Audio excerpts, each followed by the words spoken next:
창조 스토리 46장 이시시아 원리 세 번째, 머리 원칙과 부부 규례. 첫 번째 챕터 이시시아 원리를 근거한 머리 원칙 1. 머리 원칙을 제시하다. 성경에는 여성의 활동을 제한하는 것처럼 보이는 구절들이 적지 않게 눈에 띕니다. 4세기에 발흥한 로마 가톨릭 교회는 그런 구절을 근거로 강력한 여성 제한 규정을 만들었고, 여성의 활동을 제한하고 여성의 지도자가 되는 길 자체를 차단했습니다. 가톨릭 교회의 전통에 영향을 받은 개신교회도 여성의 활동을 제한해 왔습니다. 자, 이 남자 여자 이야기, 여성 제한 규정, 남녀 차별, 이 이야기를 계속해서 하고 있습니다. 이시시아 원리를 배우기 위해서. 그런데 매 시간마다 로마 가톨릭 교회가 도마에 오르고 있죠. 어쩔 수 없어요. 우리는 아무리 15세기, 16세기에 개혁자들을 통해서 종교 개혁을 하였고 그들과 다름을 구별하여 분리가 됐습니다. 개신교로. 그럼에도 불구하고 1500년 동안 약 1200년 넘게 지속되었던 로마 가톨릭 교회의 영향력을 우리가 무시할 수 없어요. 그래서 로마 가톨릭 교회가 만들어 놓은 절기, 풍습, 신앙생활, 종교생활의 많은 관습들이 오늘날 개신교회에 그대로 전달되어져 있다. 그대로 받아들여지고 있다라는 것을 아무도 부인할 수가 없어요. 부인할 수가 없습니다. 그래서 우리는 끊임없이 그런 것들을 찾아내서 정리하고 초대교회의 사도시대 또는 속사도시대의 초대교회의 그때의 신앙생활의 모습으로 돌아가야 돼요. 종교개혁자들이 부르짖었던 모토가 그것이거든요. 초대교회로 돌아가자. 그것은 종교개혁이 시작된 15세기, 16세기부터 시작해서 오늘날까지 500여 년 동안 이어지는 모토와 같습니다. 그때로 돌아가자. 많은 개혁자들이 로마 가톨릭의 잔재들을 끊어내려고, 없애려고 노력을 많이 했지만 못했어요. 어렵습니다. 자, 그래서 이렇게 가톨릭 교회가 도마에 오를 수밖에 없습니다. 그러니까 초대교회가 어떤 상황이었는지 우리가 바울을 통해서 볼 수 있잖아요. 막 은사들이 성령을 통해서 주어지고 남자 여자 구별 없이 많은 은사들이 주어지고 여자도 지도자로 나오고 그냥 남녀가 평등해서 하나같이 기쁨으로 주님 앞에서 신앙생활을 하고 있는데, 로마 교회가 딱 실권을 잡고 세계의 교회의 통치권을 가지면서 그 전 세계 제국의 교회를 통솔하고 어떤 질서를 형성하기 위해서 나름대로 새로운 규칙들을 만들어내기 시작했다는 거예요. 그 중에 하나가 여성 제한 규정이었다라는 것이죠. 물론 그들도 성경을 근거로 하기 때문에 성경에 있는 문자를 다 가지고 옵니다. 그죠? 문자를 다 가지고 와요.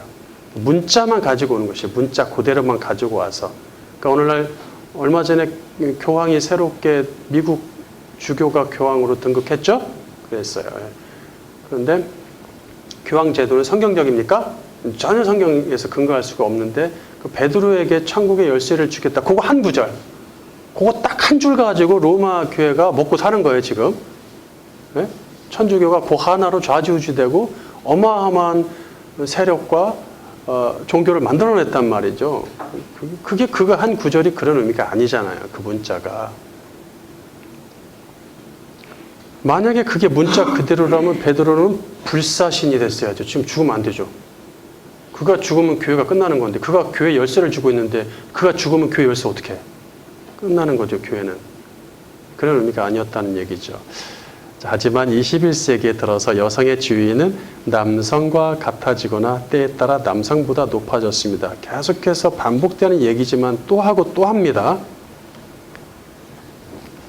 교회도 이런 문화를 받아들이지 않을 수 없는 시대적 요구와 사명에 놓여 있죠. 많은 교회가 시대의 흐름에 맞춰 속속 여성을 지도자로 세우고 여성의 활발한 활동을 인정하고 있습니다.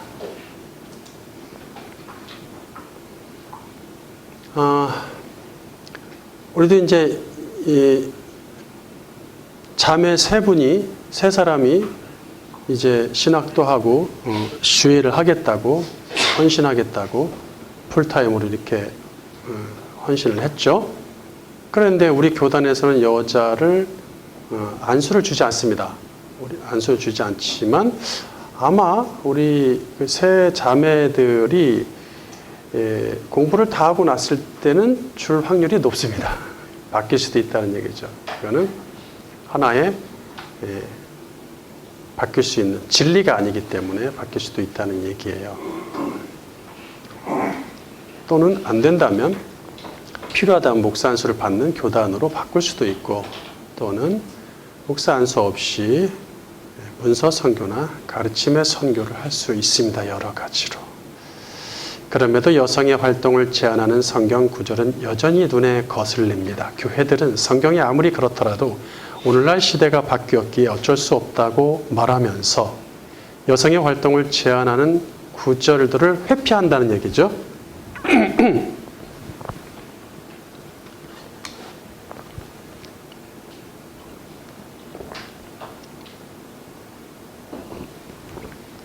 여성 활동을 제한하는 듯한 구절들이 많잖아요.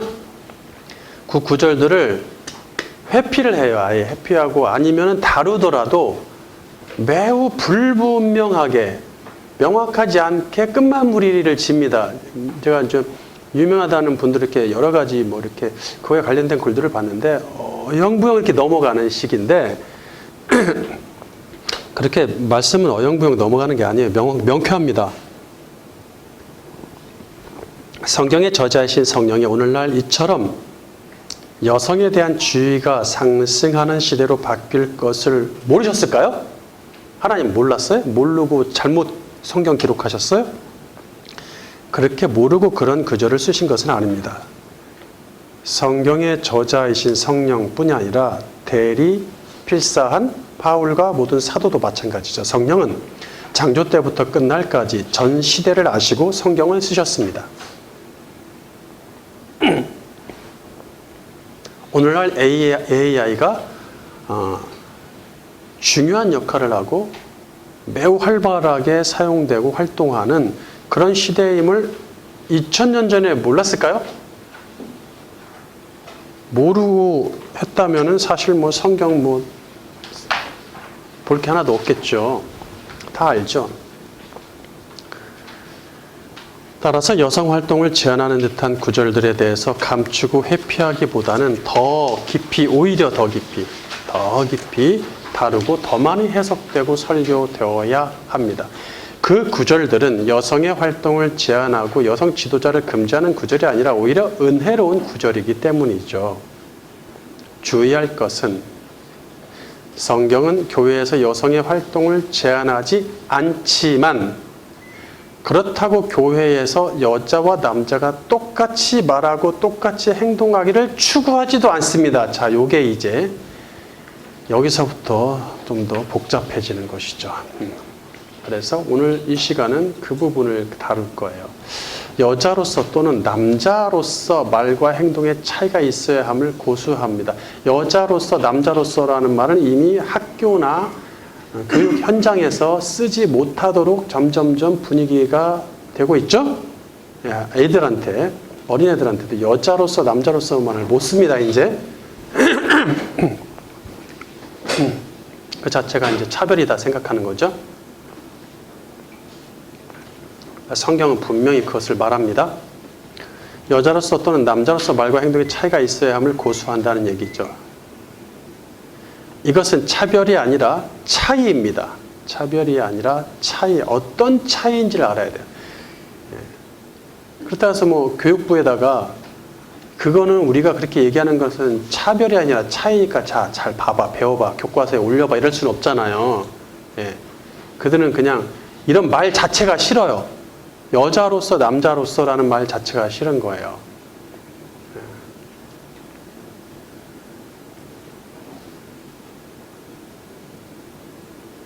남녀 이야기와 그 둘의 관계를 통해서 하나님과 그 백성의 관계를 배우기 때문입니다. 남녀 평등화를 너무 강조하면 이 시시아 원리가 무너질 수 있죠. 복음이 활발히 전파되던 1세기에 헬라 문화의 중심지인 고린도에서 복음을 통해 눌렸던 여자의 지위가 상승하고 남녀 평등화가 실현되고 있었어요. 그러나 남자와 여자의 강한 차별을 두었던 헬라 문화에서 남녀 평등화를 받아들이기는 쉽지 않았으며 고린도 교회는 이런 상황에서 남자와 여자의 문제로 혼란에 빠집니다. 바울은 창조 원리에 따라 남녀 간에는 질서가 있음을 밝혀야만 했습니다. 그는 여자의 머리는 남자이고 남자의 머리는 그리스도이고 그리스도의 머리는 하나님이라는 불변하는 진리를 선언하기에 이르죠. 즉, 이 시시아 원리를 근거로 머리 원칙을 제시했습니다. 고린도전서 11장 2절 너희가 모든 일에 나를 기억하고 또 내가 너희에게 전하여 준 대로 그 전통을 너희가 지킴으로 너희를 칭찬하노라. 그러나 나는 너희가 알기를 원하노니 각 남자의 머리는 그리스도요 여자의 머리는 남자요 그리스도의 머리는 하나님이시라. 자, 고린도전서 11장은 우리가 이 너울 문제, 오늘은 망토 문제로 바뀔 거예요. 명칭이. 이 너울 또는 망토 문제로 이미 머리 원칙을 다루었죠? 조금 다루었어요. 근데 다음에 다시 자세히 다루기로 하고 살짝 맛배기를 받고 그리고 고린도전서 11장 전체를 해석해야 되기 때문에 고린도전서 11장 2, 3절에 이 머리 원칙을 얘기할 수밖에 없었죠. 자세히는 설명 안 했어요. 왜냐하면 좀 더 자세히 다뤄야 되기 때문에 물론 이제 최종판, 최종 완결, 최종 수정본에서는 좀 자리 이동을 좀 할 거예요. 고린도서 11장을 따로 장을 만들어서 해석을 해야 되기 때문에 좀 이동이 좀 있을 거지만 그래서 다시 가져와서 좀 더 설명을 할 거예요. 조금 더 깊이 설명할 거예요. 여기서 헬라어로 남자와 여자는 성별에 따른 남성, 여성, 그렇죠? 남성 아르센, 여성 델리스. 히브리어로는 뭐죠? 자카르와 네케바라고 했죠. 예, 암컷 수컷 얘기하듯이 똑같이 그 단어를 쓰지 않음을 유념해야 됩니다. 남자는 이시와 똑같은 헬라어 아네르를 사용하고 여자는 이샤와 같은 헬라어 귀네를 사용하고 있다는 것을 유념하십시오. 두 번째, 머리 원칙이 제시하는 두 가지 질서. 고린도전서 11장은 여자가 너울을 써야 한다거나 쓰지 않아도 된다는 식의 규정을 제시하기 위함이 아닙니다.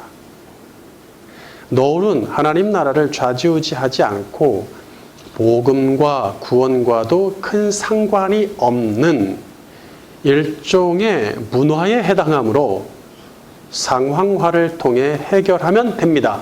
자, 이거는 이미 다 다루셨어요. 지지난주에.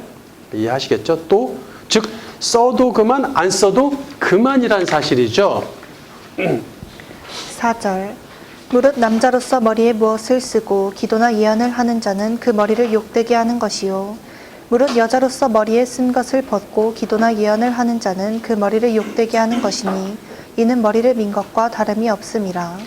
자, 머리는 케팔레, 원어로 케팔레인데 케팔레 앞에 있는 전치사가 무엇이냐에 따라 의미상 차이가 좀 있어요. 우리가 그냥 뭐 영어로 in, out, 뭐 from, to 이런 것들에 해당하는 이 전치사를 그냥 간과할 때가 있어요. 해석자들도. 근데 이 전치사가 중요하단 말이에요.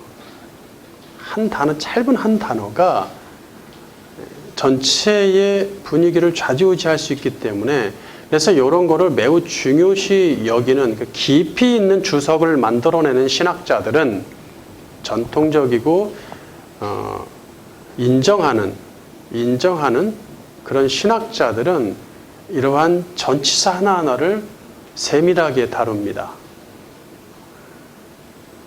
그러니까 한 절 한 절이 뭐 한 절만 가지고도 채광건이 나옵니다. 그 정도로 깊이 들어갈 수 있단 말이에요.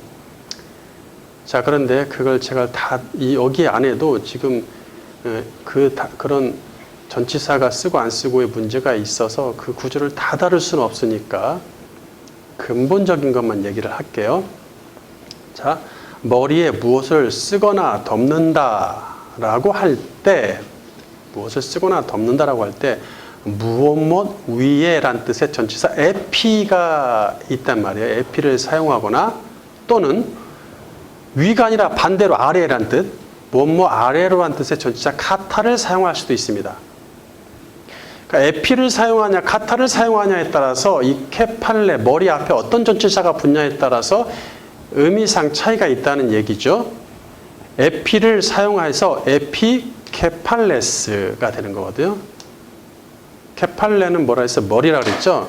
앞에 에피가 붙어서 에피케팔레스라고 하면 손을 얹는 거, 머리 위에 또는 모자, 왕관 등을 머리에 얹은 상태. 요 머리만 얹죠. 그거는 누가 손이 커서 얼굴도 다 한 번에 가릴 수 있는 손이 있나요? 안 되죠. 머리만 얹는 거예요. 왕관을 여기까지 다 내려요? 안 보이게? 아니죠. 여기. 모자도 마찬가지죠. 다 뒤집어 쓰질 않죠. 이해하시겠죠? 그게 에피가 들어갔을 때 에피케팔레스의 의미입니다. 물론 이러한 에피나 카타를 아예 사용하지 않고도 말은 돼요. 말은 되지만 사용할 때는 이유가 있겠죠. 그렇죠? 그 다음에 반면 카타를 사용하여 카타케팔레스라고 하면 외투, 망토, 숄. 숄은 이렇게 팔 이렇게 집어넣고 이렇게 옷이 되지 않고 팔 없이 그냥 이렇게 길게 축 늘어뜨리는 거죠. 그걸 숄이라고 하더라고요. 숄, 망토 뭐 이런 거 다 영어죠. 영어고 망토는 프랑스어죠. 불어죠. 이게 외투도 마찬가지죠. 그러니까 이런 것들을 쓰면은 그걸 똘똘 말아서 머리에다 얹히면은 그걸 이제 장사하겠다는 거고, 장사 바구니 머리 이겠다는 거고, 그거를 머리에다 얹히면 어떻게 됩니까? 전체가 쫙 내려오죠. 아래로 내려오죠. 아래로. 카타가 아래로란 뜻이에요. 아래까지 덮어서 이런 의미를 갖고 있어요. 그러니까 카타케팔레스 하게 되면 머리 아래로 얼굴까지 덮은 상태를 말합니다. 이하 대표로 외투, 망토, 숄, 그냥 망토라고 할게요. 큰 수건 뭐 이렇게 여러 가지가 있는데 망토라고 할게요. 위 본문에서 카타가 사용되는데, 물론 이제 우리가 전 시간에는 너울이란 말을 썼어요. 그때는 너울 수준에서 여러분이 배우신 거고, 이제는 망토 수준으로 올라가는 거예요. 깊이가. 사실상 망토거든요. 근데 우리는 그걸 너울로 받아들였을 뿐이지. 본문에서 카타가 사용되고 있다는 얘기죠. 이는 당시 여자들은 외출할 때나 공공장소에서 반드시 망토로 머리부터 얼굴까지를 덮어 가렸기 때문입니다. 이해하시겠죠? 예. 일부러 망토를 가지고 다니든지 아니면 외투가 망토 역할을 한다든지 그랬다는 얘기죠. 남자와 여자 모두를 서로 보호하고 존중하는 뜻이다. 이거는 지난번에 이 너울 망토가 어떤 의미를 갖고 있는지 설명을 다 했어요. 예, 남자와 여자 모두를 보호하는 것입니다. 머리와 얼굴이 보이지 않도록 완전히 가렸다는 얘기예요. 보이면 의미가 없지. 자, 여러분, 우리 사극 보면은 양반집이나 이쪽에 좀 그래도 가문이 있는 데는 어때 여자들이? 다 훅 뒤집어 쓰고 눈만 요렇게 하고 나오죠? 요렇게 눈만 요러고 다닌단 말이에요. 그거 보시면 딱 맞습니다. 예. 그 너울 수준 아니에요? 예. 이렇게 하고 다니죠. 근데 그 옆에서 막 일하는 상민들은, 여자들은 상관없죠? 그냥 다 드러내죠? 예. 그렇게 생각하시면 돼요. 그 시대도 그랬어요.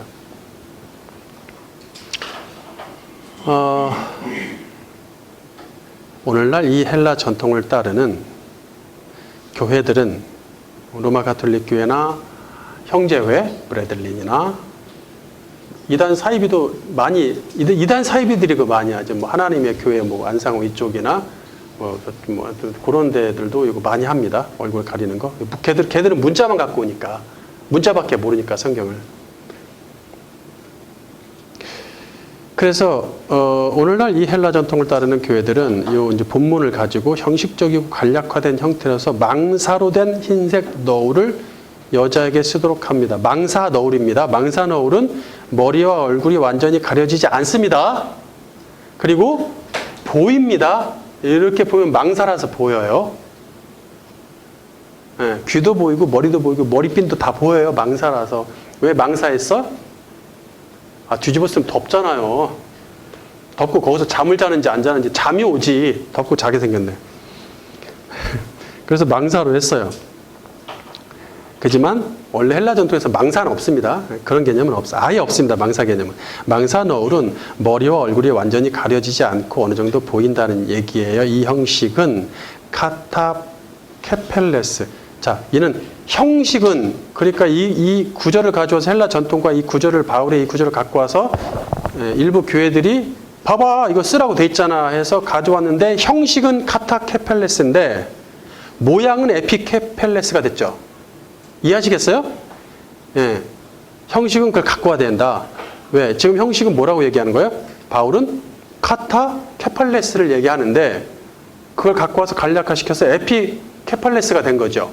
예. 여기만 가리는 뭐 형식적인 이렇게 되는 것 격이 됐습니다. 바울은 머리와 얼굴을 완전히 덮었었음을 강조하기 위해 덮다, 가리다, 감추다, 숨기다라는 뜻의 칼립토라는 단어에다가 카타를 또 여기다 붙여요. 카타를 붙여서 카타 칼립토란 단어와 그리고 이 반대 개념 앞에 아가 붙으면 반대의 뜻입니다. 뜻이 반대가 돼요. 그래서 카타 칼립토 하면은 덮지 않는 거죠. 덮지 않는 거. 카타 칼립토를 완전히 덮어 쓴다는 뜻이고 카타 칼립토 아가 붙으면 덮어 쓰지 않거나 벗어버린다는 뜻이겠죠. 자, 이 카타 칼립토나 카타 칼립토 이 두 단어는 성경 외에 일반 헬라 문헌에서는 그 용례를 찾아보기 어려워요. 저는 하나도 못 찾았어요. 아직까지. 찾아봤는데 헬라 문헌, 일반 문헌에서는 성경 외에는 그 용례를 찾아볼 수 없는 단어. 그러니까 사실상 바울이 의도적으로 만들어낸 단어라고 볼 수 있을 정도가 된 거예요. 지금 분위기가. 네. 성령뿐 아니라 바울도 이렇게 여자가 망토를 덮어 쓰는 문화가 영원하지 않으며 언젠가는 없어질 문화임을 알고 있겠죠. 네. 알고 하는 거예요. 모르고 하면은 그게 무슨 성령입니까? 네. 하나님 다 아십니다. 아시고 하는데 그런데 왜 이렇게 이런 단어를 썼을까? 바울은 당시 헬라 사회에서 망토 전통을 지키는 것이 현명하기에 반대하진 않고 오히려 장려를 했어요. 그렇죠? 앞부분에서는 장려를 하지만 그렇지만 고집 피우지 말란 얘기예요. 그것을 강요하지 말란 얘기죠. 다른 문화에까지. 여자가 또 세월이 바뀌면 바뀔 수 있는 문화이기 때문에 그것이 진리는 아니란 얘기예요. 그렇지만 여자나 남자가 머리에 무엇을 쓰고 있는지보다 뭘 썼냐, 썼지 않았냐 그거보다 여자와 남자의 머리의 본질이 무엇이며 누구를 상징하는가를 중요하다고 역설합니다. 눈에 보이는 머리 현상을 따지기보다는 머리 원칙에 의한 머리의 본질을 따져야 한다는 얘기예요. 머리의 현상이 아니라 머리의 본질을 따지라 이런 얘기죠. 그게 사실은 이 망토 이야기 고린도전서 11장의 핵심이란 말이에요. 오늘 여러분 이거 가져가셔서 지난 시간에 했던 고린도전서 11장 너울 이야기를 같이 놓고 같이 읽으세요. 나중에 이게 합칠 거니까 그러면 훨씬 도움이 될 겁니다. 머리 원칙은 이슈이샤 원리의 근거에 다음 두 가지 영적 질서를 제시하고 있다는 것입니다. 첫째, 머리 원칙은 여자, 남자, 그리스도, 하나님으로 흐르는 권위의 질서를 말합니다. 권위의 질서. 사람의 머리는 그 사람의 몸 전체를 주관하는 마스터, 주인의 역할을 하죠. 예, 머리는 주인의 역할을 한단 말이에요. 머리에 의해서 사람이 움직여지잖아요. 좌지우지 되잖아요. 그래서 여자를 주관하는 주인은 남자이고 이것이 여자의 머리는 남자다의 본질이죠. 남자를 주관하는 주인은 그리스도이다. 그래서 남자의 머리는 그리스도라고 얘기했죠. 그 다음에 그리스도를 주관하는 주인은 하나님이시다. 그리스도의 머리는 하나님이라고 얘기했죠. 네. 이 영적 권위에는 반드시 순종이 요구됩니다. 아버지 하나님의 일을 위해 보냄을 받은 그리스도는 머리이신 아버지의 명령을 따르며 죽기까지 순종하셨죠? 네, 복종하셨습니다. 그러니까 남자는 창조자이신 그리스도의 명령을 따르며 그리스도께 복종해야 됩니다. 마찬가지로 여자도 남자에게서 나왔으니 자기 주인인 남자의 명령을 따르며 복종해야 합니다. 두 번째 원칙. 두 번째 질서. 머리 원칙은 이제 거꾸로 가요. 여자, 남자, 그리스도, 하나님이 아니라 반대로 하나님, 그리스도, 남자, 여자로 흐르는 사랑의 질서를 말해줍니다. 사랑의 질서. 그리스도의 머리가 하나님이라는 말은 곧 하나님의 몸이 그리스도라는 뜻이겠죠. 하나님의 몸이 그리스도야.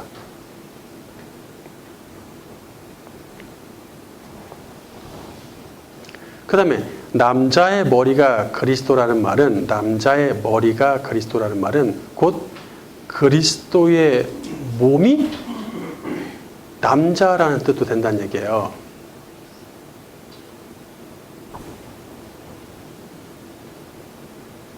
그 다음에 여자의 머리가 남자라는 말은 곧 남자의 몸이 여자라는 뜻도 된다는 얘기죠.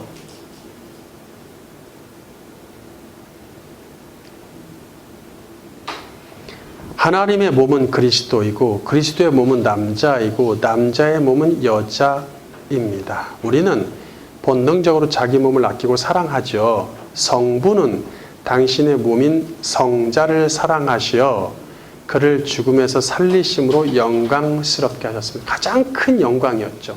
이 부활이. 가장 큰 영광의 사건입니다.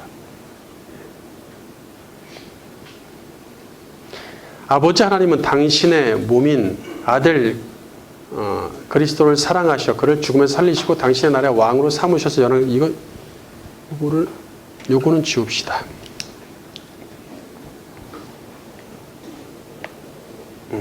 영광스럽게 하셨다. 다시 우리는 성부는 당신의 몸인 성자를 사랑하셔 그를 죽음에서 살리심으로 영광스럽게 하셨습니다. 그 다음에 그리스도는 죄로 죽은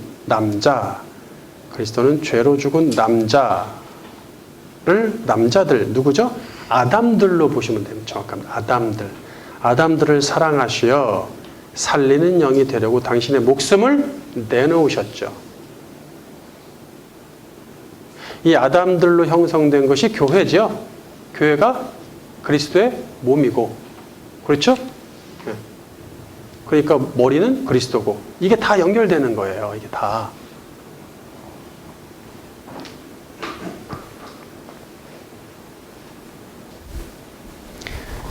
그리고 마지막으로 남자도 이 같은 사랑으로 여자를 자기 몸처럼 목숨을 다해 사랑해야 합니다.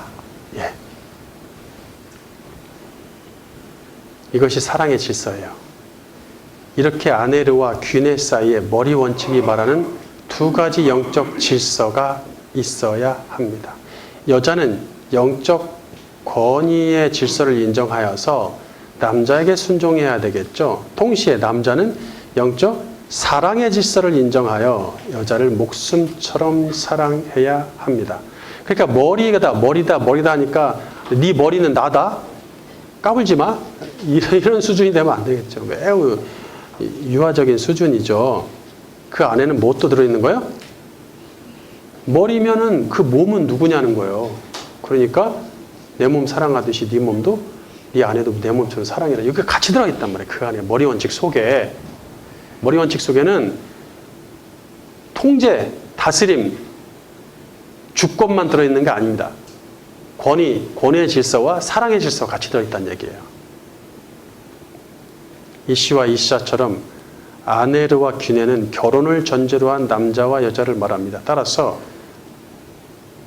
결혼이 충분히 이해되지 못한 상태에서 얘기하면 안 돼요.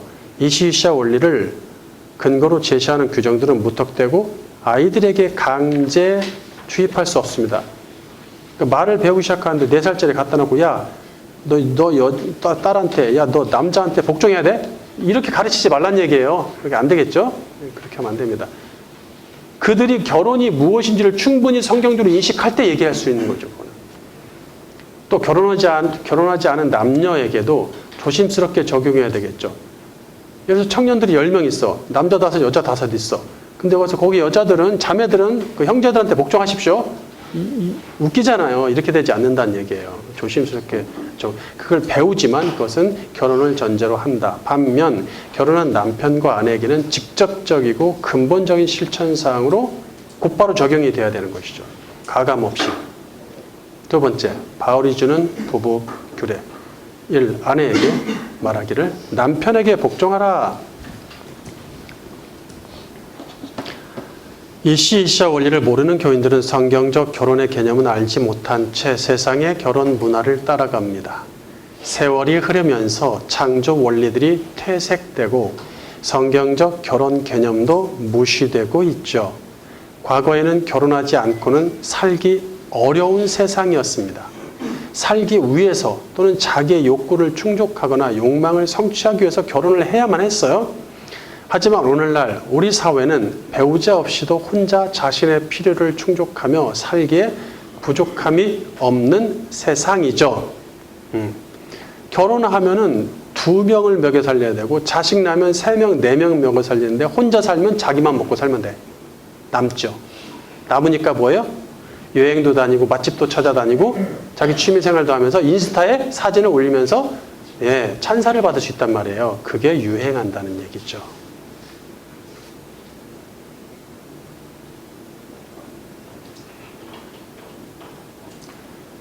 인스타에 너무 그런 사진 많이 올리지 마시고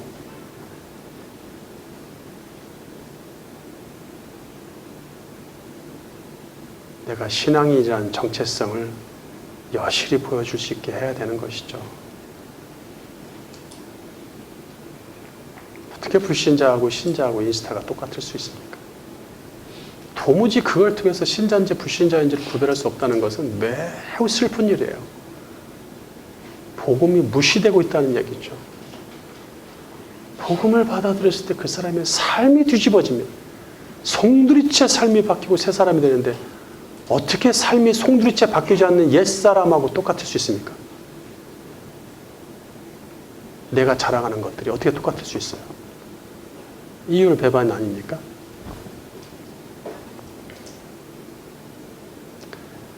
그래 부족함이 없는 세상이에요. 필요하면 언제든지 배우자를 만나 살고 필요 없으면 언제든지 헤어집니다. 결혼은 자기 인생의 목적 달성이나 욕구 충족을 위한 방편이 아니라 창조주가 사람에게 주신 신비롭고 귀한 제도입니다. 이를 통해서 세상을 창조하신 목적과 특별히 사람을 창조하신 목적 그리고 구속사를 실행하시는 목적까지 깨닫게 하십니다.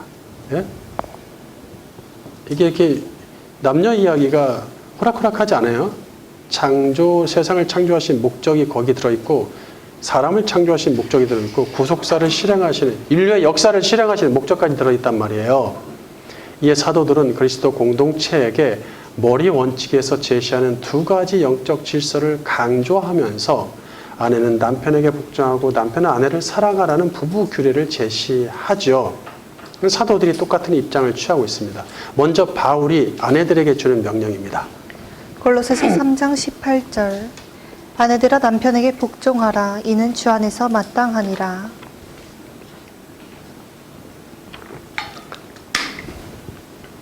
위 구절을 원어대로 직역하면 아내들아 주 안에서 타당한 것 같이 남편에게 복종하라.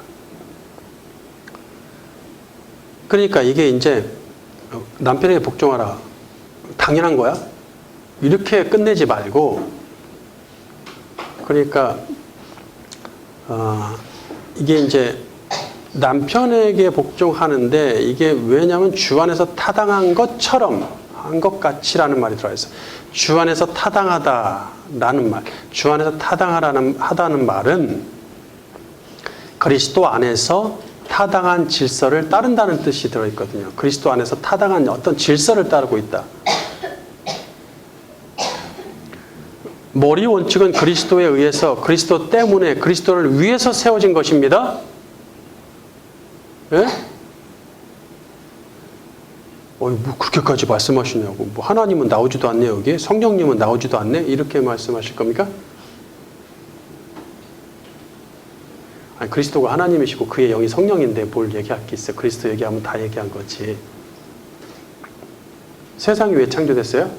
그리스도를 위해서라고 되어 있죠? 창조에서 누구 발 아래 굴복하게 하셨어요? 그리스도 발 아래 굴복하게 하시고.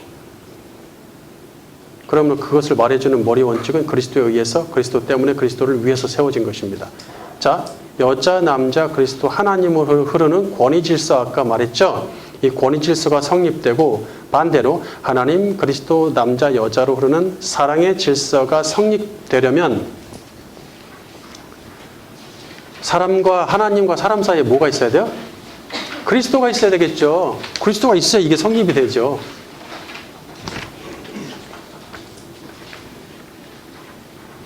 공식 자체가 없잖아요, 그러면. 아울러 영적 권위 질서와 사랑의 질서가 세워져야 그리스도의 사랑과 그리스도를 향한 복종이 실현될 수가 있단 말이에요. 그러면서 그리스도의 존재 가치와 영광이 드러나죠.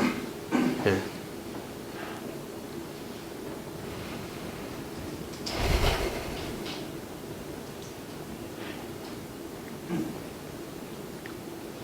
아내가 남편에게 복종하는 것은 선택사항이 아니라 의무사항입니다. 살다 보면 남편의 부족함이나 부조리함을 보게 되지만 자기 머리이며 주인인 남편을 무시하지 말고 끝까지 복종해야 됩니다. 물론 조건이 붙어요. 남편이 불신자이거나 신자임에도 복음에 거스르는 요구를 할 경우에는 무조건적 복종보다 거절의 지혜가 필요하겠죠? 예, 그거는 뭐 그걸 얘기할 필요는 없겠죠. 다 아시겠죠. 두 번째, 남편에게는 뭐라고 말하냐? 아내를 사랑하라. 19절 남편들아 아내를 사랑하며 괴롭게 하지 말라. 네. 자, 괴롭게 하다는 원어를 피크라이노인데 이게 이제 바뀌었어요. 이게 지금 약간 좀 바뀐 느낌이 나는데 아내가 괴로움을 느끼게 하지 말라 이렇게 되는데 사실은 이게 아내가 아니라 남편한테 하는 얘기니까 남편한테 해당하는 어떤 거예요. 그러니까 피크라이노가 쓴맛을 내다, 맛이 쓰다 할 때 쓴맛을 내다. 이게 조금 이제 조금 더 확장되면 어떤 의미가 돼요? 쓰라리게 하다. 실제로 맛이 쓰다는 뜻이지만 뭐 쓰라리다든지 육체가 쓰라리다든지 마음이 쓰라리다 그런 의미로도 쓰린다는 얘기가 확장돼서 아내를 괴롭게 하지 말라를 직역하면 아내를 향해 씁쓸해하지 말라예요. 그러니까 주체가 누구야? 남편. 너 아내를 향해 씁쓸해하지 말라는 얘기예요. 언어에 보면 그렇게 되어 있는데 이거를 아내가 괴로움을 느끼게 하지 말라로 이렇게 아내 쪽을 향해서 되어 있는데 그렇게 하지 말고 바뀌어야 돼요. 남편 입장에서 남편이 씁쓸해하게 느껴지는 거 하지 말라는 얘기죠. 향해라는 뜻이 있거든요. 남편은 자신의 권위를 행함에 있어서 아내를 다스리고 자기 뜻대로 좌우하려는 경향이 나타날 수 있죠. 예, 나타날 수 있단 말이에요. 자, 내가 네 머리다 이러면서 자기가 다스려야 되고 가장이니까 자기 뜻대로 하려는 경향이 나타날 수 있단 말이에요. 좌지우지하려는 자기 권위가 있는 건 권위 질서가 있으니까 질서를 앞에서 딱 때려놨잖아요. 권위의 질서. 피크라이노는 이때 남편 입장에서 아내의 말이나 행동이 마음에 들지 않거나 자기 뜻과 달라서 못마땅해 하는 경우에 씁쓸하네 좀 저거 봐라 못마땅해 하는 경우를 말한단 말이에요. 못마땅하면 아내에게 어떤 현상이 나타나? 짜증이 날 수 있죠. 짜증이 나거나 며칠 동안 말을 안 해. 냉소적이거나 또는 인상을 아예 쓰거나 거칠게 비난을 한다는 얘기죠. 그럼으로써 아내에게 상처를 줄 수 있습니다. 상처를 줄 수 있습니다. 남자분들. 남자끼리 하는 말하고 똑같이 하면 안 돼요. 나는 남자친구한테, 우리 남자친구들한테 얘기하듯이 난 남자니까 그냥 아무 거리낌 없이 얘기했지만 그것을 그대로 여자한테 가면 여자한테 상처가 될 수 있다는 얘기죠. 네, 그래서 공부를 많이 해야 돼요. 아내를 사랑하라는 명령에는 이런 행동을 하지 않는 것을 전제로 합니다. 아내를 사랑하라는 명령에는 이런 행동을 하지 않는 것을 전제로 하고 있단 말이에요. 남편이 아내를 사랑하고 씁쓸해하지 않는 것은 선택사항이 아니라 명령입니다. 명령. 그 전에 이렇게 제가 제 아내한테 무슨 말만 하면은 상처받고 무슨 말만 하면 화내고 삐지고 그런단 말이에요. 너무 힘든 거예요, 이게. 나는 그냥 말한 건데 많은 세월이 걸렸죠. 20년 동안 터득을 했어요.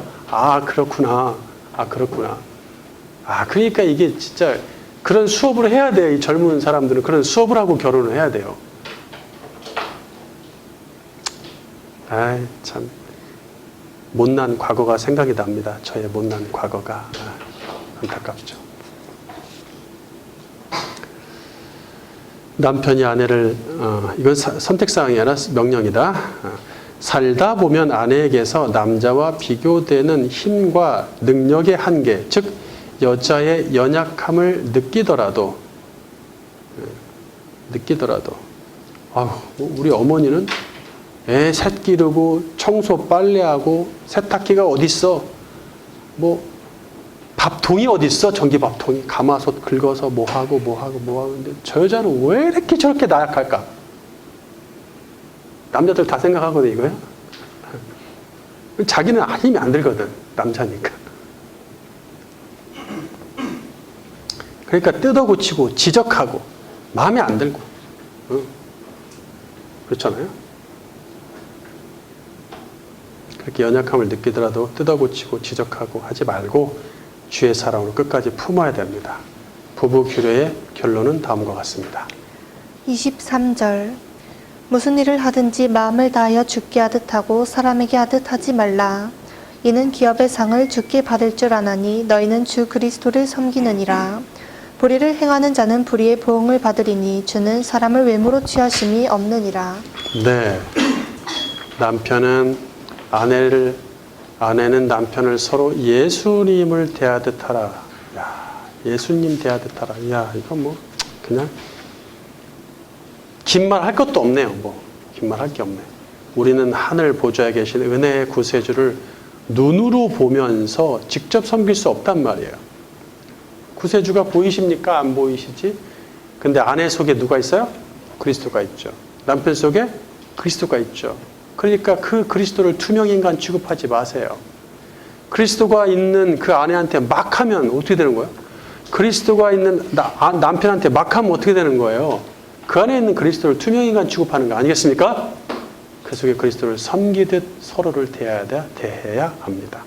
부부의 규례를 말할 때 그리스도를 언급하는 것은 매우 합당하니 그리스도를 섬기는 자들은 그리스도 때문에 부부 규례를 지켜야 한다는 것입니다. 앞으로도 계속 다음 장에서도 나오겠지만 그리스도와 연결시키고 있단 말이에요.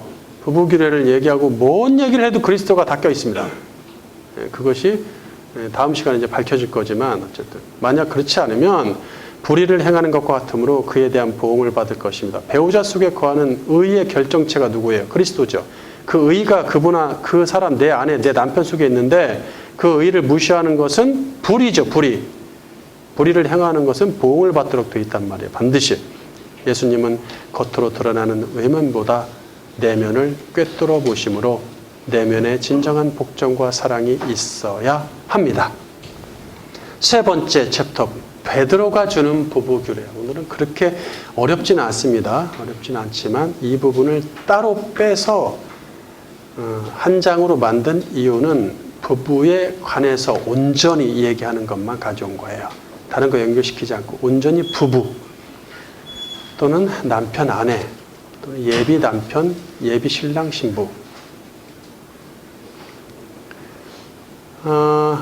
베드로가 얘기하는 거 볼까요? 첫 번째 아내에게는 뭐라고 얘기합니까? 말이 아닌 행동으로 보이라. 이제 베드로가 그리스도 공동체에 전하는 부부 규례를 보겠습니다. 먼저 아내들에게 주는 명령입니다. 베드로전서 3장 1절. 아내들아 이와 같이 자기 남편에게 순종하라. 이는 혹 말씀을 순종하지 않는 자라도 말로 말미암지 않고 그 아내의 행실로 말미암아 구원을 받게 하려 함이니 너희의 두려워하며 정결한 행실을 봄이라. 말씀을 순종하지 않는 자, 남편이 말씀을 순종하지 않는 자일지라도 이 말씀을 순종하지 않는 자는 교회는 다닐지라도 자기식으로 믿거나 교회는 다니는데 자기식으로 믿어 또는 말씀을 몰라서 말씀을 순종하지 않는 남편, 그 내가 복음으로 사는 거죠. 또는 아예 교회를 다니지 않는 불신자 남편도 속하겠죠. 행실 그 안에 행실로 말미암아 구원을 받게 하려 함이라. 행실은 원어로 아나스트로페인데 생활 방식, 처신을 뜻합니다. 생활 방식. 이게 원래 아나스트로페가 무슨 말이냐면 왔다리 갔다리 하다. 우리나라 말로 쉽게 왔다가 다시 돌아다. 왔다 다시 돌아다. 자, 그 아내들이 집안일 하려면 여기 갔다 다시 오고 저기 갔다 이게 막 반복되죠. 그걸 상상하시면 돼요. 생활 관습 또는 생활 방식 그 자체, 삶 그 자체죠. 그런 뜻입니다. 즉 그리스도인답게 사는 모습 그 자체를 보여주라는 말이죠. 당신은 예수를 믿어야 해. 남편한테 당신은 예수 좀 믿어. 이제는 좀 제발. 또는 그렇게 살면 안 되잖아.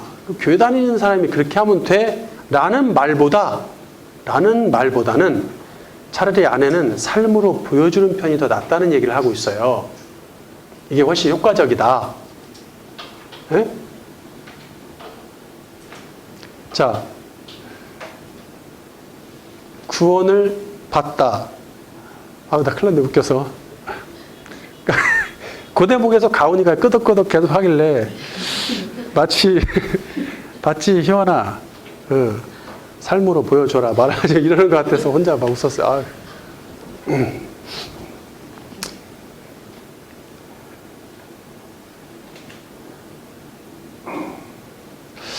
자, 구원을 받다. 야, 이거 좀 세네.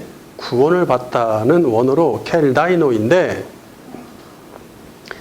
이게 구원받다는 뜻이 아니라 이득을 얻다는 뜻이에요. 이득을 얻다.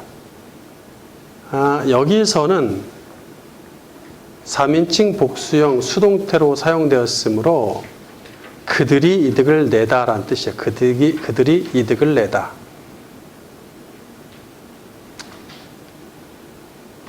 그들은 누구일까요? 아내와 남편 모두겠죠. 부부. 그러니까 아내는 신자이고 남편은 불신자일 경우에 또는 불신자라는 게 교회는 다니지만 거듭나지 않으면 불신자와 똑같은 거예요. 사실은. 그렇죠? 그럴 경우에 그 부부가 이득을 얻는다는 말은 그 둘이 하나됨을 뜻하겠죠. 가장 큰 이득이 뭐야? 둘이 하나 되는 거지. 성경이 지금 뭐 얘기하는데 남자 여자 이야기에서. 영어 성경들을 이를 각주 101번 지워도 되겠다. 이 켈다이노를 이기다, 따내다, 뭘 따내다라는 뜻으로 윈이라는 단어를 쓰고 있어요. 윈, 그렇죠? 게임도 이기고 뭐도 이기고 막 트로피도 받고 상도 타고 성취하고 이걸 윈이라고 하잖아. 윈이라는 단어를 쓰고 있단 말이죠. 말이 아닌 행동으로 보이면 부부가 서로 승리한다 또는 서로 좋은 이익을 따낸다는 의미를 갖고 있어요.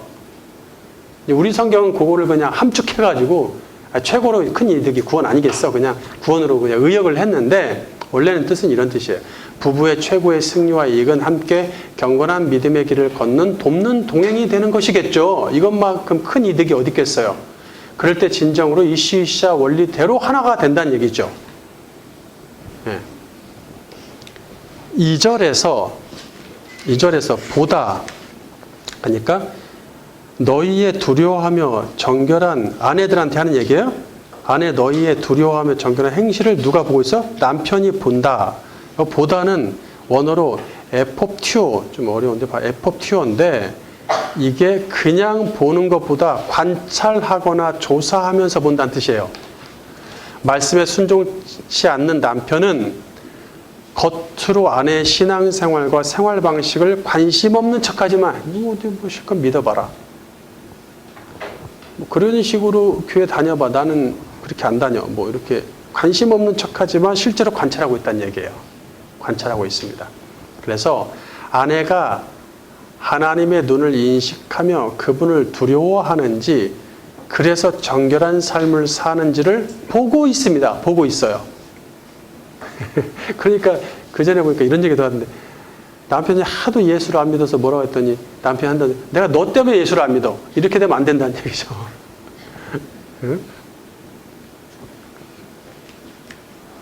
정결함은 윤리적 정결보다는 종교적 정결로서 하나님 앞에서 거룩한 삶의 형태를 말하겠죠. 거룩한 삶을 사는 사람은 기본적으로 하나님의 존재를 인식하고 두려움으로 삽니다. 아, 진짜 하나님 하더니 내 아내가 하나님 두려워할 줄 아는구나. 이게 느껴져야 된다는 얘기죠. 그러니 그런 아내가 아무렇게나 살겠어요? 경건하게 살지? 하나님을 인식하며 경건하게 거룩하게 살려는 모습을 본 남편은 어느 순간 신의 존재를 인식하고 자기도 하나님을 두려워하는 마음이 생길 수 있다는 얘기죠. 거듭난 아내는 세상의 유행과 풍조를 따르기보다 그리스도인의 정결한 모습을 보여준다는 얘기예요. 정결한 모습. 속이 정결해야 돼요. 겉이 아니라. 하나님은 외면을 보지 않으시고 내면을 보신다는 것을 알기 때문이죠. 그래서 불신 아내는 보면은, 불신자 아내는 겉모습, 겉사람인 외모만 꾸미는데 힘쓰지만 믿음의 아내는 어떻게 해야 돼요? 속을 꾸민다는 얘기예요. 속사람을 꾸밉니다. 3절 너희의 단장한 머리를 꾸미고 금을 차고 아름다운 옷을 입는 외모로 하지 말고 오직 마음에 숨은 사람을 온유하고 안정한 심령에 썩지 아니할 것으로 하라. 이는 하나님 앞에 값진 것이니라. 마음에 숨은 사람은 속사람이겠죠? 심령에 썩지 아니할. 심령은 푸뉴마로서 영이라고 번역하는 게 좋아요. 온유하다. 온유한 자는 복이 있나니 할 때 그 온유 프라우스네요. 프라우스인데 그때 우리 기억납니까? 야생마를 길들인다는 말에서 유래했다고 그랬죠? 프라우스가 이는 자신이 무능력함을 인정하고 겸손하게 하늘을 바라보며 경주말의 기수이신 구주 예수님의 인도하심을 바라보는 상태죠. 예. 그런 아내는 사욕이나 이기심이 없이 영원한 것들을 추구합니다. 안정한 헤시키오스. 우리 헤시키야 지난 시간에 배웠죠. 헤시키야. 고요, 안정, 평화. 헤시키오스는 안정되어 고요한 또는 평화로운 상태입니다. 영이 온유하고 안정된 상태란 거듭나서 영이 살아나고 살아있고 겸손히 하늘을 의지하는 안정된 상태. 영적인 걸 추구하고 있는 삶이에요. 삶 자체가. 그러니까 겉이 아니라 속을 꾸미는 지혜로운 여인이죠. 겉사람은 썩어지나 속사람은 썩지 않고 영원히 지속됩니다. 이런 아내는 없어질 것이 아니라 영원한 것으로 자신을 치장한다는 얘기예요. 5절 전에 하나님께 소망을 두었던 거룩한 부녀들도 이와 같이 자기 남편에게 순종함으로 자기를 단장하였나니 사라가 아브라함을 주라 칭하여 순종한 것 같이 너희는 선을 행하고 아무 두려운 일에도 놀라지 아니하면 그의 딸이 된 것이니라. 아브라함과 사라는 택한 백성의 조상으로서 공식적인 최초 부부입니다. 특별히 사라가 남편을 주라고 부른 것은 퀴리오스, 아도나이 이렇게 부른 것은 그녀가 이슈이샤 원리에 충실했음을 시사합니다. 여자는 남자보다 본능적으로 두려움이 많은데 삶에서 두렵게 만드는 일에 대해서 초연함으로 초연해야 됩니다. 선을 행해야 됩니다. 세상 것에 두려워할 것도 없습니다. 아이고, 내 친구들 전부 아파트 샀네? 나는 언제 월세 면하지? 이러면서 두려워할 필요가 없다는 얘기예요. 예. 다 저 목걸이를 차고 다니네? 나도 차야지. 이런 식으로 하면 안 된다. 세상의 변화에 두려워할 필요 없습니다. 놀랄 필요도 없습니다. 다 그렇게 할지라도, 다른 여자들이 다 그렇게 할지라도 나 혼자는 하나님 앞에서 정결하게 살아야 돼요. 나 혼자. 그걸 지켜내야 됩니다. 두 번째, 베드로가 남편에게 뭐라고 얘기합니까? 아내와 동거하고 명예를 부여하라. 이어서 남편에게 주는 명령입니다. 7절 남편들아 이와 같이 지식을 따라 너희 아내와 동거하고 그를 더 연약한 그릇이요 또 생명의 은혜를 함께 이어받을 자로 알아 귀히 여기라. 이는 너희 기도가 막히지 아니하게 하려 함이라. 베드로는 아내가 더 연약한 그릇, 아내는 연약한 그릇이고 남편은 강한 그릇, 이게 아니야. 남편도 연약한 그릇인데 아내는 더 연약한 비교급이에요. 더 연약한 그릇이고 생명의 은혜의 공동 상속자로 정의를 하고 있단 말이에요. 예? 함께 생명의 은혜를 이어받을 자다. 상속받을 자다. 그런 아내를 대하는 남편에게 실질적으로 두 가지 명령이 주어지는데, 그러니까 상대방이 어떤 존재인지를 먼저 인식해야 돼요. 예. 더 연약한 그릇, 두 번째 생명의 은혜의 공동 상속자, 두 가지. 그리고 나서 어떻게 행동해야 되는지가 보여주는 거죠. 두 가지 명령인데 동거하라. 첫 번째 동거하라. 두 번째 귀히 여기라입니다. 자, 위의 구절을 원어대로 다시 직역하면 다음과 같습니다.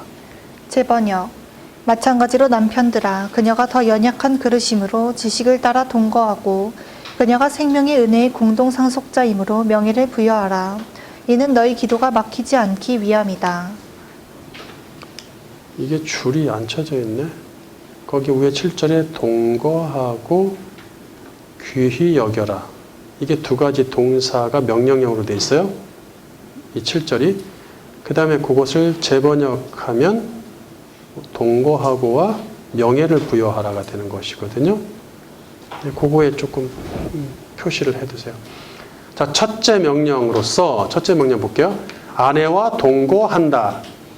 함께 산다. 이 동거라는 말이 오늘날 별로 안 좋아서 결혼하기 전에 이렇게 사는 걸 동거라고 하니까, 그리고 그 유럽에서도 그런 일단 동거해보고, 이 사람 저 사람 동거해보고, 그래서 괜찮으면 법적으로 신고하고 결혼해서 아이 낳고, 이렇게. 이 동거가 별로 느낌이 안 좋아서 좀 그런데, 함께 산다는 얘기겠죠. 이걸 한문으로 바꾼 건데, 함께 산다는 얘기예요. 근데 동거라고 했으니까 그거니까 이제 동거라고 하겠지만, 함께 산다. 그러면 남편이 아내와 함께 살아야지 동거한다, 함께 산다는 것은 불신자처럼 사는 것이 아니에요. 여기서 얘기하는 건. 지금 누구한테 얘기하는데? 신자들한테 얘기하고 있잖아요. 두 가지 조건이 있습니다. 자, 첫째, 하나의 조건은 지속적으로 동거하는 것이죠. 현재형, 지속적으로 동거하다. 그러니까 돈 때문에 주말 부부가 되지 마시고, 주말 부부, 가장 안타까운 부부가 주말 부부. 돈에 사로잡혀서, 돈의 노예가 돼서 주말 부부가 된다는 얘기죠. 그거는 거두절미하고 그냥 돈의 노예라고 보시면 됩니다. 오늘날 큰 교회에서 이런 말도 못하지만 주말 부부들이 워낙 많아서, 교회 안에도 워낙 많아서 말을 못하겠지만 그렇게 하면 안 돼요.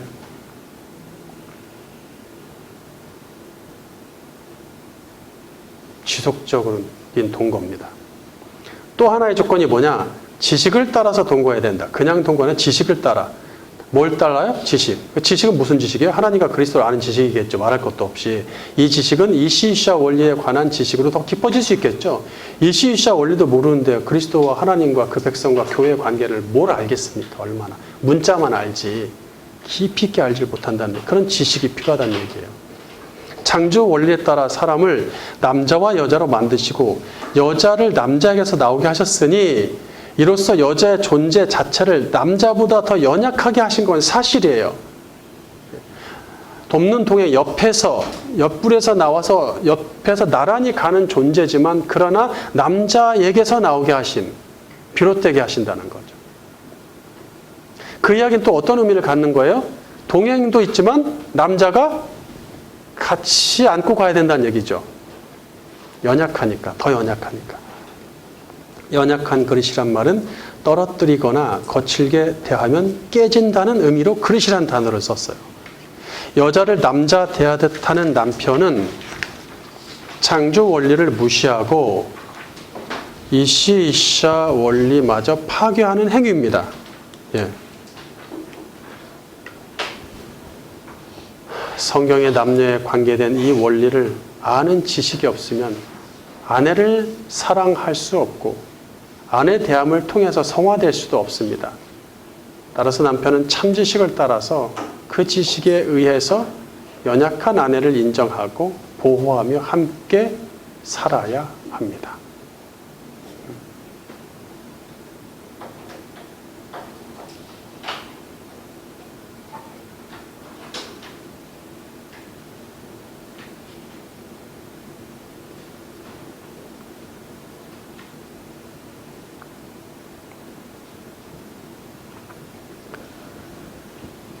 둘째 명령으로서 자, 남자들에게 남편한테 주는 둘째 명령이 뭡니까? 귀히 여기다 라는 말인데 이거 원어로 직역하면 명예를 부여한다는 뜻이에요. 명예를 부여한다. give honor 또는 impart honor라고 되어 있는데 예, 명예를 부여한답니다. 그렇게 영어 성경들도 번역을 하고 있어요. 그것을 너무 의역을 했는데 귀히 여긴다는 말도 틀리진 않지만 이 의역이 틀리진 않지만 본질에서 살짝 깊이가 떨어질 수 있다는 얘기예요. 예. 자, 왜 이런 말을 썼냐? 명예를 또 영예를 부여한다. 생명의 은혜는 구원을 통해 천국의 영생으로 들어간다는 의미겠죠? 생명의 은혜로 주어지잖아요.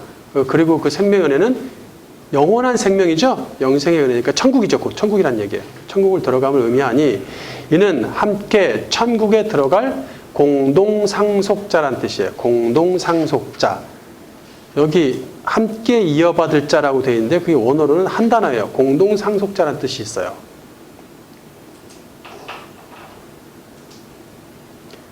아내는 하나님의 자녀로서 아내도 하나님의 자녀예요. 자녀로서 뭐 남편이 자기가 신앙생활 오래 하고 믿음이 좋다고 큰 소리 치면 안 돼요. 아내는 하나님의 똑같은 자녀로서 천국을 상속받을 명예를 갖고 있음을 인식해야 됩니다. 예? 이것보다 큰 명예가 어디 있어요? 자기만 명예가 있는 게 아니에요? 아내도 있단 말이에요. 공동 상속자. 천국을 상속받는 명예를 아내도 갖고 있습니다. 그 명예를 인정하고 부여해야 돼요. 자, 남편의 모든 말을 듣고 모든 행위를 보았던 아내가 영원히 천국에서 함께 산다는 것을 생각하면 어찌해야 할지 답이 나와요? 안 나와요? 내가 무슨 말을 아내한테 했는지 30년, 40년, 50년 동안 어떻게 행동을 했는지 보고 들은 그 아내하고 같이 영원히 천국에 들어가요. 공동 상속자. 그러니까 지금이라도 늦지 않았습니다. 이렇게 아내와 동거하지 않고 명예를 부여하지 않는다면 아내는 남편에 대해 실망하여 둘 사이에 금이 생깁니다.